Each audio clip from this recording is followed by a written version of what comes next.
오늘 말씀의 제목은 하나님의 예정과 선택입니다. 하나님의 예정과 우리의 선택입니다. 우리의 선택입니다.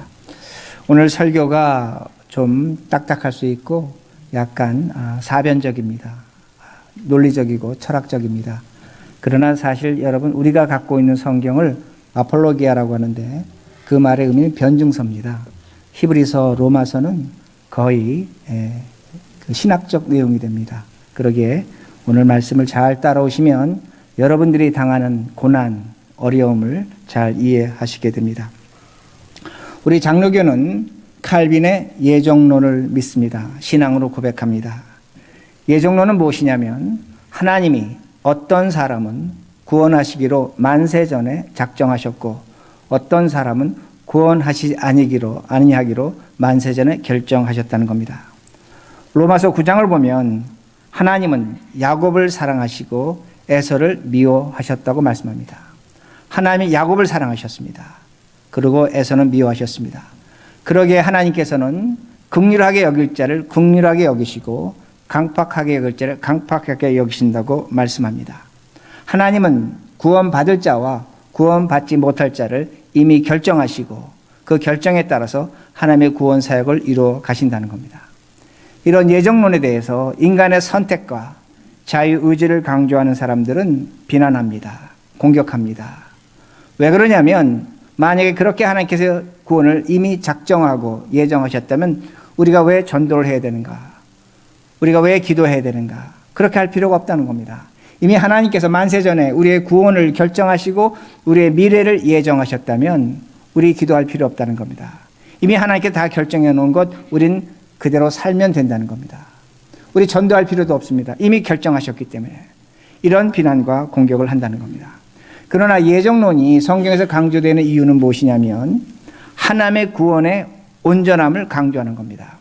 우리의 구원은 우리의 어떤 의지와 선택이 아니라 하나님의 은혜입니다. 하나님의 은혜라는 것은 인간의 어떤 의지와 결단력이 필요한 것이 아니라 하나님의 온전하신 구원으로만 이루어진다는 걸 강조하기 위해서 예정론을 강조하게 됩니다.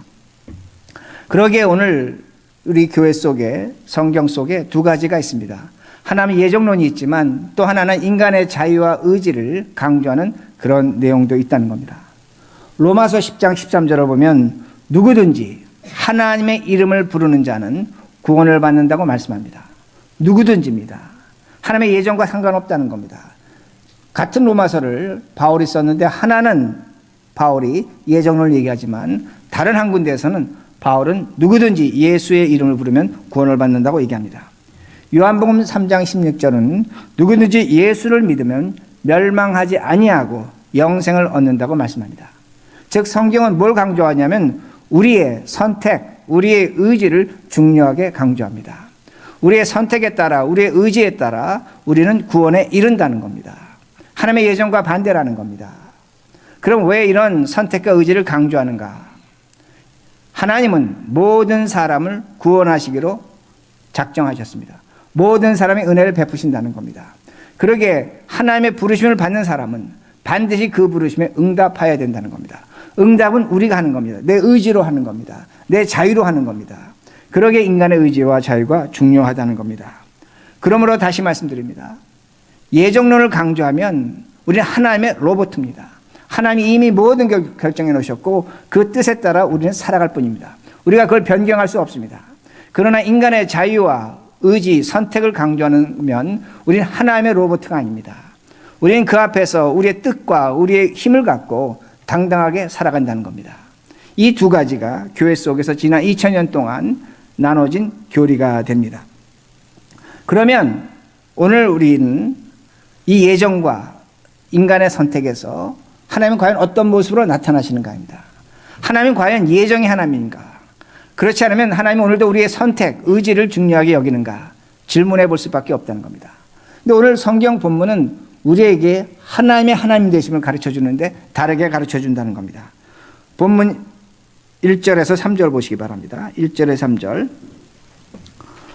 우시아 왕이 죽던 해에 내가 본즉 주께서 높이 들린 보좌에 앉으셨는데 그의 옷자락은 성전에 가득하였고 스랍들이 모시고 섰는데 각기 6 날개가 있어 그 둘로는 자기의 얼굴을 가리었고 그 둘로는 자기 발을 가리었고 그 둘로는 날며 서로 불러 이르되 거룩하다 거룩하다 거룩하다 만군의 여호와여 그의 영광이 온 땅에 충만하도다 하더라. 자, 성경 말씀 뭘 보여주면 우시아 왕이 죽을 때입니다. 우시아 왕이 죽을 때 환상을 봤는데 스랍은 천사입니다. 천사가 하나님 앞에 섰는데 두 팔로 자신의 얼굴을 갑니다. 두 팔로 자신의 다리를 갑니다. 이건 뭐냐면 하나님 앞에 천사마저도 설 수 없다는 겁니다. 하나님은 거룩하시다는 겁니다. 그러게 거룩하다 거룩하다 3번 강조합니다.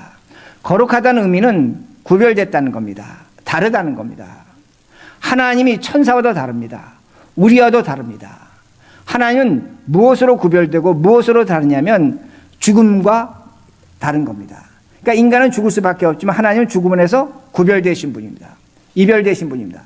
그러므로 하나님은 거룩하십니다. 하나님은 선하십니다. 하나님은 악이 없으시다는 겁니다. 하나님이 영원하시다는 겁니다. 그러나 사람은 거룩하지 않습니다. 죄의 존재라는 겁니다. 죽을 수밖에 없다는 겁니다. 인간은 악하다는 겁니다. 그런데 이때가 어느 때냐면 바로 우시아가 죽을 때입니다. 사람이 죽을 때 하나님의 거룩하심이 나타난다는 겁니다. 그러므로 사람은 죽습니다. 하나님이 영원하시다는 겁니다. 그래서 제가 다시 정리한다면 하나님은 절대적으로 선하시다는 겁니다. 인간은 악할 수밖에 없다는 겁니다. 그러게 천사들이 거룩하다고 그렇게 찬양을 합니다. 그런데 사람은 죽습니다. 하나님께서 아담을 창조하시고 말씀하시기를 동상 중앙에 있는 선악과는 먹지 말라 그렇게 말씀하셨습니다. 자, 우리는 그 말씀을 아담이 선악과를 먹지 못하는 것을 우리가 그동안 어떻게 배웠냐면 하나님께서 인간에게 자유의지를 주셨기 때문에 그 자유의지를 갖고 선악과를 먹지 말아야 된다고 그렇게 얘기합니다. 인간의 자유의지를 강조합니다. 근데 만약에 자유의지를 강조하지 않냐고 제가 지금 설명드린 하나님의 예정을 강조했다면 아담은 선악과를 따먹을 수밖에 없었다는 겁니다. 그러면 그 하나님은 어떤 하나님이 됩니까? 우리에게 죄를 갖다 주신 하나님입니다. 인류에게 고통을 주신 하나님입니다. 하나님이 결코 선하지 않다는 겁니다. 이렇게 되면 성경 전체에 나타나는 하나님의 선하심은 무너집니다. 그러기에 우리는 지금 이 구절에서 뭐라고 얘기하냐면 인간의 자유와 인간의 선택을 강조한다는 겁니다. 만약에 인간의 자유와 선택을 강조합니다. 그럼 우리가 다시 질문해 봐야 됩니다. 만약에 아담이 선악과를 따먹었다면 하나님이 아담을 만드신 창조가 완전합니까? 불완전합니까? 불완전합니다. 하나님의 창조는 불완전하다는 겁니다. 그런데 만약에 아담이 선악과를 따먹지 않았습니다. 하나님의 창조는 완벽합니다. 그러나 그 결과 예수 그리스도는 오지 못한다는 겁니다. 그러므로 우리가 성경을 보면서 이런 딜레마가 있다는 겁니다. 그러므로 선악과 사건, 인간이 죽는 사건, 죄로 말미암아 죽는 사건은 굉장히 난해한 사건입니다. 그러게 장로교 시조 칼빈은 뭐라고 성경을 해석하냐면 하나님의 선악과 사건은 하나님의 예정이지만 인간의 의지, 선택이 타락해서 난 일이라고 그렇게 애매모호하게 해석합니다. 그러나 우리의 현실은 그렇지 않다는 겁니다. 칼빈이 그렇게 해석했을 망정 오늘 우리의 현실에는 이 하나님의 선하심에 대해서 질문할 수밖에 없다는 겁니다. 하나님이 정말로 선하신가입니다. 오늘 우리의 잘못으로 내 실수로 내가 오늘 어려움을 겪는다면 우린 당연히 그 어려움을 받아야 합니다. 내가 음식을 잘못 먹고 술을 마시고 좋지 않은 것을 해서 내가 건강을 잃었다면 그건 당연한 겁니다. 그건 뭐 어쩔 수 없는 겁니다. 그런데 오늘 내가 이유 없는 고난을 당합니다. 이유 없는 슬픔을 당합니다. 오늘 내가 선택하지 아니한 것으로 내가 고통과 고난을 당한다는 겁니다. 그럼 우리의 신앙에서 내가 오늘 이유 없는 고통과 고난을 당한다면 그건 누가 주신 겁니까? 어디서 온 겁니까? 누구의 책임입니까? 여러분 답하셔야 됩니다. 오늘 내가 이유 없는 고통을 당합니다. 내가 자식의 문제로 이유 없는 고통을 당하고 사업의 문제로 이유 없는 고통을 당하고 내가 건강해서 했는데 이유 없는 고통을 당합니다. 누가 예정하신 겁니까? 하나님이 예정하셨다는 겁니다. 그러면 하나님은 선하지 않은 하나님이 됩니다. 이때 하나님은 악한 하나님이 됩니다. 그러게 수많은 신자들이 이런 일을 당할 때 Why me? 왜 하나님은 나에게 이런 고통과 고난을 주셨습니까? 내가 왜 이 슬픔을 당해야 됩니까? 내가 이 어려움 속에서 왜 살아야 됩니까? 그렇게 질문할 수밖에 없다는 겁니다. 그러나 하나님은 제가 좀 전에 이사야서 6장 1절에서 3절을 설명드린 것처럼 절대적으로 선하십니다. 하나님은 악이 없으시다는 겁니다. 하나님은 절대적으로 선하십니다. 하나님이 선하시기에 우리가 이 질문에서 어떻게 이 질문을 이해할 수 있고 해결할 수 있는가입니다. 그러기에 하나님이 주시는 고난은 하나님의 신비와 거룩함을 알게 하는 방법의 하나라는 겁니다. 제가 이렇게 설명을 드리고 이렇게 말씀을 드리면 고난당하시는 분은 이렇게 얘기합니다. 당신이 고난 당해 보십시오. 당신이 고난 당하면 지금 하나님의 거룩하심과 선하심을 그렇게 얘기할 수 없다는 겁니다. 내가 당하는 고난이, 내가 당하는 슬픔이 너무나 크기 때문에 그렇게 설교하고 그렇게 성경이 해석한다는 것은 맞지 않는다는 겁니다. 그러나 그렇지 않습니다. 하나님은 절대적으로 선하십니다. 이런 고난은, 이유 없는 고난, 하나님을 알게 하는 방법의 하나입니다. 하나님의 지혜와 신비라는 겁니다. 성경 66권이 우리에게 보여주는 겁니다. 여러분 아시는 것처럼 아브라함이 아들 이삭을 제물로 바쳐야 됩니다. 이유 없는 고난입니다. 그러나 그 고난을 통해서 하나님은 믿음의 조상을 세우시는 겁니다. 예수 그리스도가 이 땅에 오셔서 죄 없으시면 십자가에 죽으셔야 됩니다. 그 십자가의 죽음으로 우리의 구원이 있다는 겁니다.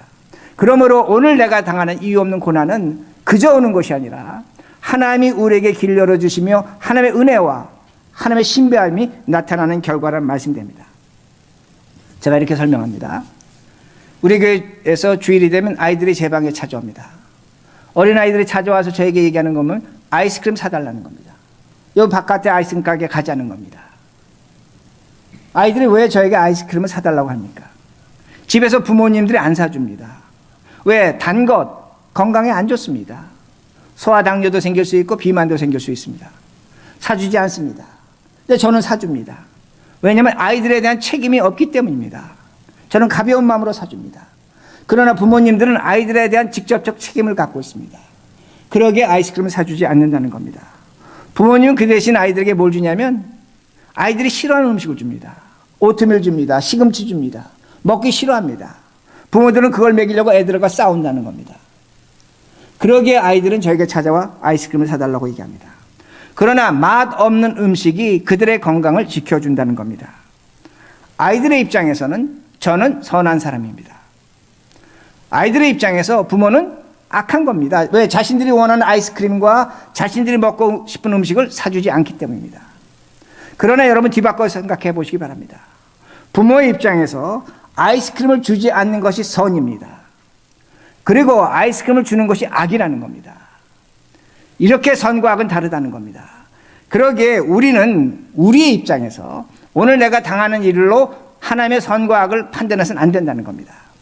오늘 우리가 선이라고 생각할 수 있는 것이 악이 될 수 있고 악이라고 생각할 수 있는 것이 선도 될 수 있다는 겁니다. 물론 선과 악은 뚜렷한 것 같습니다. 그러나 하나님 앞에서 오늘 나에게 주시는 선이 악이 될 수가 있는 겁니다. 그건 모르는 겁니다.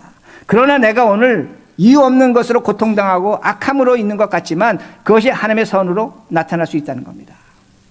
우리 교회에서 돕는 십자가 선교회 안일권 목사님이 계십니다. 제가 그곳에 여러 차례 갔습니다. 안일권 목사님은 젊어서 우리와 똑같은 사람이었습니다. 건강한 눈을 가졌습니다. 사업 크게 잘했습니다. 행복하게 잘 살았습니다. 근데 어느 날 갑자기 하나님께서 눈을 거두어 가셨습니다. 눈을 거두어 가니까 사업도 거두어 가셨습니다. 그때 그는 하나님 믿었습니다. 하나님은 그에게 악한 하나님입니다. Why me? 왜 하나님은 내 것을 거두어 가셨습니까? 내가 뭘 잘못했습니까? 왜 내 눈을 거두어 가시고 내 재산을 거두어 가시고 나의 모든 것을 빼앗아 가셨습니까? 그에게 있어서 하나님은 악한 하나님입니다. 선한 하나님이 아니라는 겁니다. 그러기에 그는 지독하게도 하나님을 원망했고 저주했다고 그렇게 말합니다. 그런데 그가 우여곡절 끝에 하나님을 만납니다.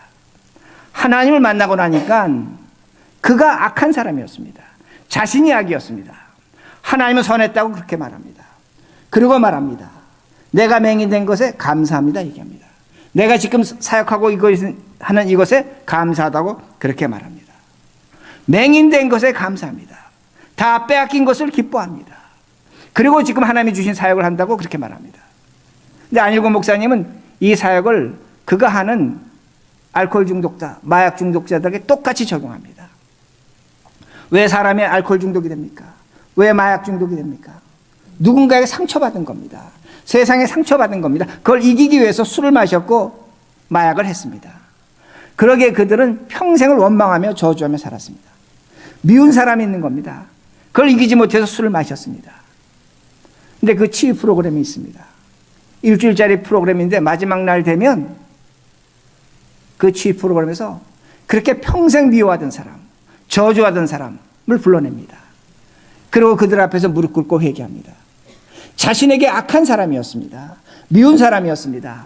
그러나 하나님을 만나고 나니까 미운 게 아니라는 겁니다. 자신이 잘못했고 그들은 선하다라는 겁니다. 그렇게 될 때 중독에서 치유된다고 그렇게 말씀하십니다. 마찬가지입니다. 오늘도 우리는 하나님에게 왜 하나님 내가 원하는 아이스크림 주지 않습니까? 이건 나에게 절대적으로 필요한 겁니다. 이 문제가 해결돼야 됩니다. 주지 않으니까 우리는 하나님의 선하심을 의심하고 있다는 겁니다. 그러나 하나님은 분명하십니다. 하나님은 절대적으로 선하십니다. 하나님의 선하심은 우리에게 오늘의 고난과 이유 없는 고난을 통해서 하나님의 지혜와 하나님의 역사가 있는 겁니다. 우리가 볼 때는 지금 죽을 것 같고 우리가 볼 때는 해결되지 않을 것 같지만 하나님의 이 일을 통해서 하나님의 거룩하심과 영광을 드러내신다는 겁니다. 오늘 우리의 슬픔 속에 우리의 고난 속에 하나님은 숨어 계신다는 겁니다. 이것을 알게 될 때 우리는 죄의 중독에서 치유가 되는 겁니다. 우리의 고통, 고난, 불만, 원망, 슬픔에서 벗어난다는 겁니다. 그러기에 하나님의 사랑은 자비하신 하나님의 사랑이라고 얘기할 때 그 자비하심은 마치 우리가 길 가다가 켄터키 프라이 치킨의 그 할아버지로 생각합니다. 하나님은 그런 하나님이 아니시라는 겁니다. 하나님은 우리의 상상을 초월하신 사랑의 하나님이라는 겁니다. 지극히 선하신 하나님이라는 겁니다. 이걸 우리가 믿고 사셔야 합니다. 그리고 5절입니다. 그때 내가 말하되 화로다 나여 망하게 되었도다. 나의 입술이 부정한 사람이요 나는 입술이 부정한 백성 중에 거주하면서 만군의 여호와이신 왕을 배웠음이로다 하였더라. 이사야가 하나님을 거룩하신 하나님을 만났습니다. 제가 여러분에게 질문합니다. 이사야가 거룩하신 하나님 만난 거 하나님의 예정입니까? 이사야의 선택입니까? 하나님의 예정입니까? 이사야의 선택입니까? 하나님의 예정입니다. 하나님의 예정입니다. 오늘 우리가 이렇게 예배드린 것 하나님의 예정이라는 겁니다.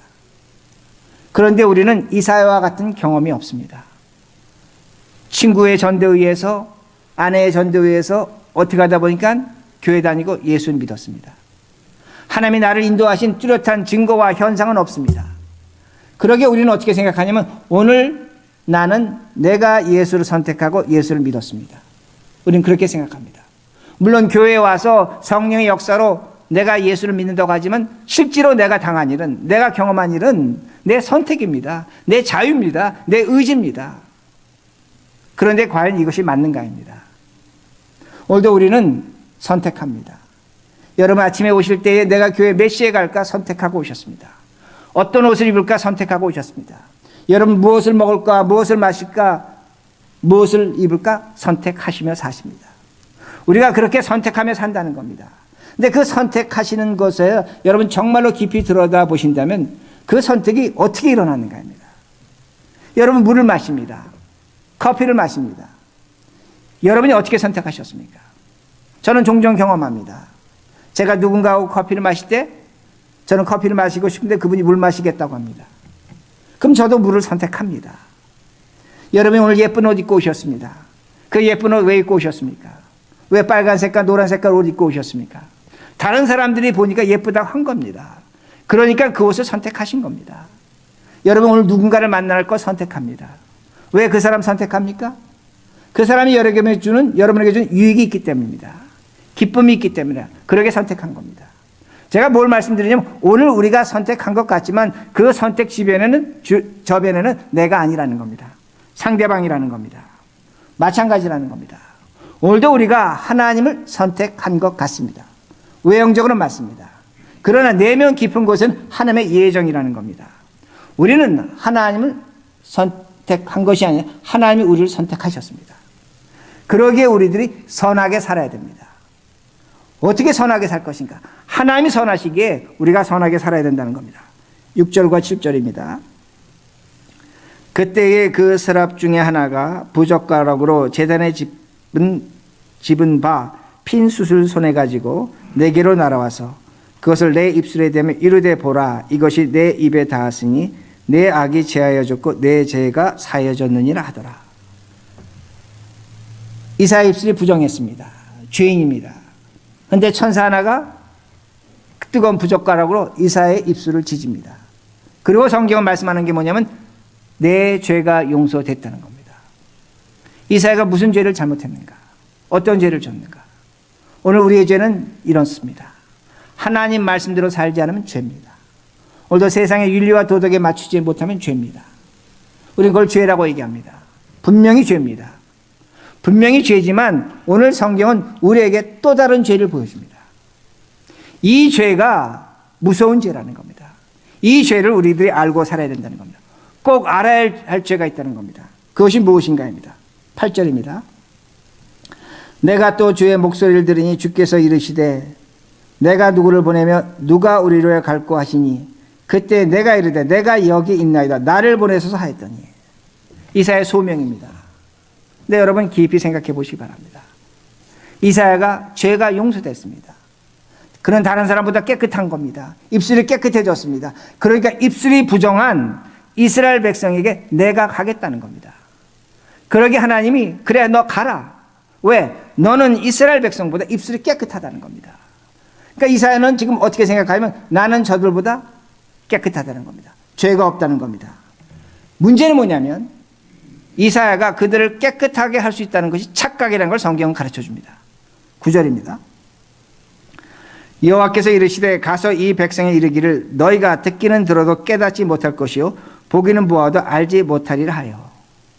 이사야가 간 겁니다. 근데 이사야가 가서 하나님 말씀을 전하는데 그들이 듣기는 들어도 깨닫지 못합니다. 보기는 보아도 알지 못한다는 겁니다. 아니 깨끗한 사람이 갔는데 죄 없는 이사야가 갔는데 하나님의 말씀이 역사하지 않는 겁니다. 왜 그런가 합니다. 사람은 선과 악을 구분하지 못한다는 겁니다.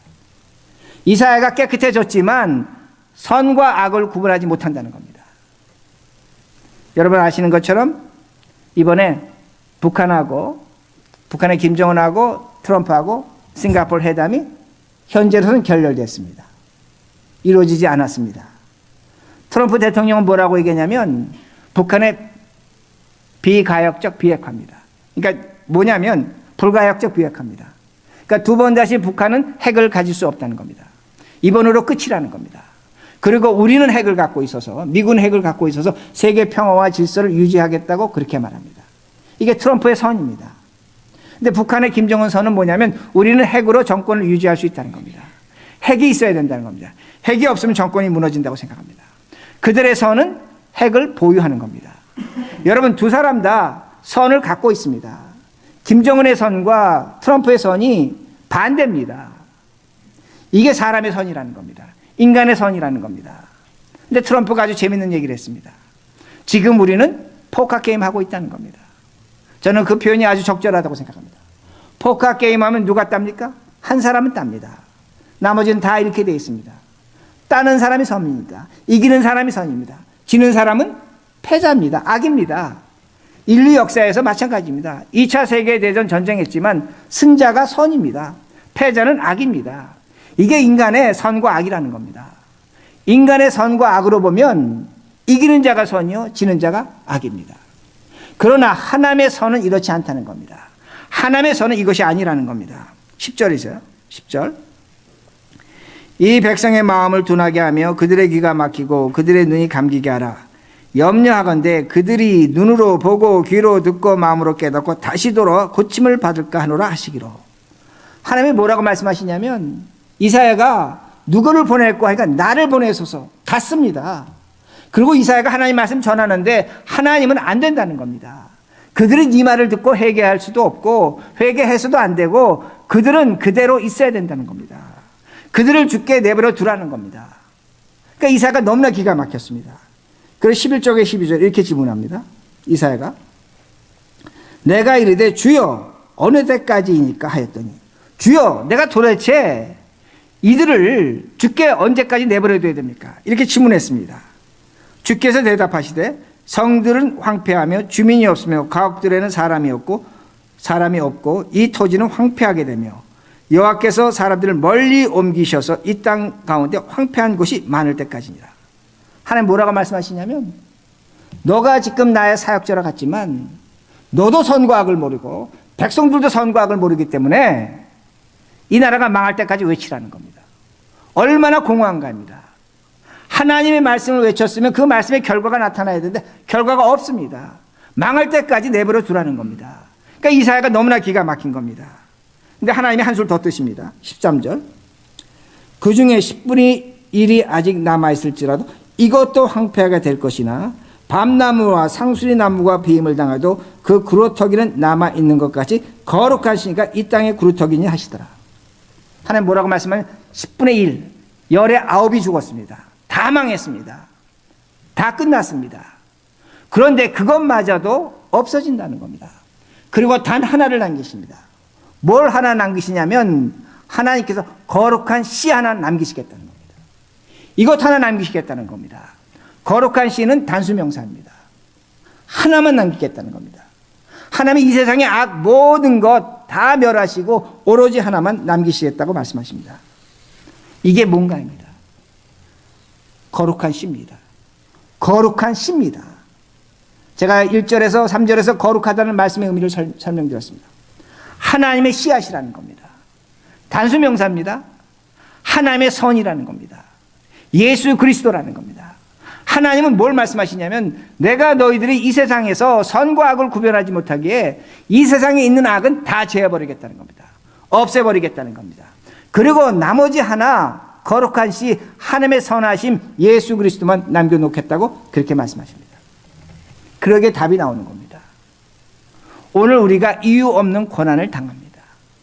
어려움을 당합니다. 하나님의 선하심이 어디 있는가?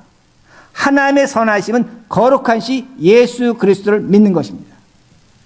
이것이 하나님의 선하심입니다. 하나님이 오늘도 우리에게 어려움과 아픔을 주시면서 이게 과연 하나님의 예정이고 우리의 선택에 의한 결과인지 우리는 혼돈스러울 때 있습니다. 그러나 이 어려움과 이 혼란 속에서 우리가 선택하신 유일한 길은 선하신 하나님 예수 그리스도를 선택하는 것입니다. 그러게 성경 우리에게 보여줍니다.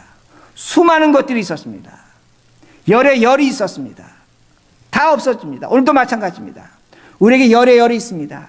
여러분이 갖고 있는 재산도 있고 지식도 있고 자녀도 있고 교육도 있고 경험도 있습니다. 다 귀중한 겁니다. 다 아름다운 겁니다. 우리가 그걸 위해 피땀 흘리며 살았습니다. 그러나 우리가 어떤 고난을 당할 때는 이 모든 것이 무가치합니다. 다 베어지는 겁니다. 아무런 의미가 없습니다. 내가 당하는 절망과 시련 속에 아무런 힘을 발휘하지 못한다는 겁니다. 그러나 그때 딱 하나가 남습니다. 성경은 뭐가 남는다고 얘기하냐면 하나님의 선하신 예수 그리스도가 있다는 겁니다. 그 예수를 믿으라는 겁니다. 마찬가지입니다. 우리가 언젠간 죽음의 자리에 설 겁니다. 죽음의 자리에서 우리를 도울 수 있는 것, 이 세상에 우리가 믿고 의지하는 것 수많은 것들이 있습니다. 그것이 우리에게 힘을 줄 수 있는가입니다. 그것도 다 배임을 당합니다. 마지막 남은 하나님의 선하심 예수 그리스도라는 겁니다. 그 예수가 우리와 함께 하시는 겁니다. 그 하나님의 선하심 우리를 버리지 않습니다. 우리와 함께 하시고 내일도 함께 하시고 영원히 함께 하시며 우리와 함께 하신 하나님이라는 겁니다. 이 하나님의 선하심을 믿으라는 겁니다.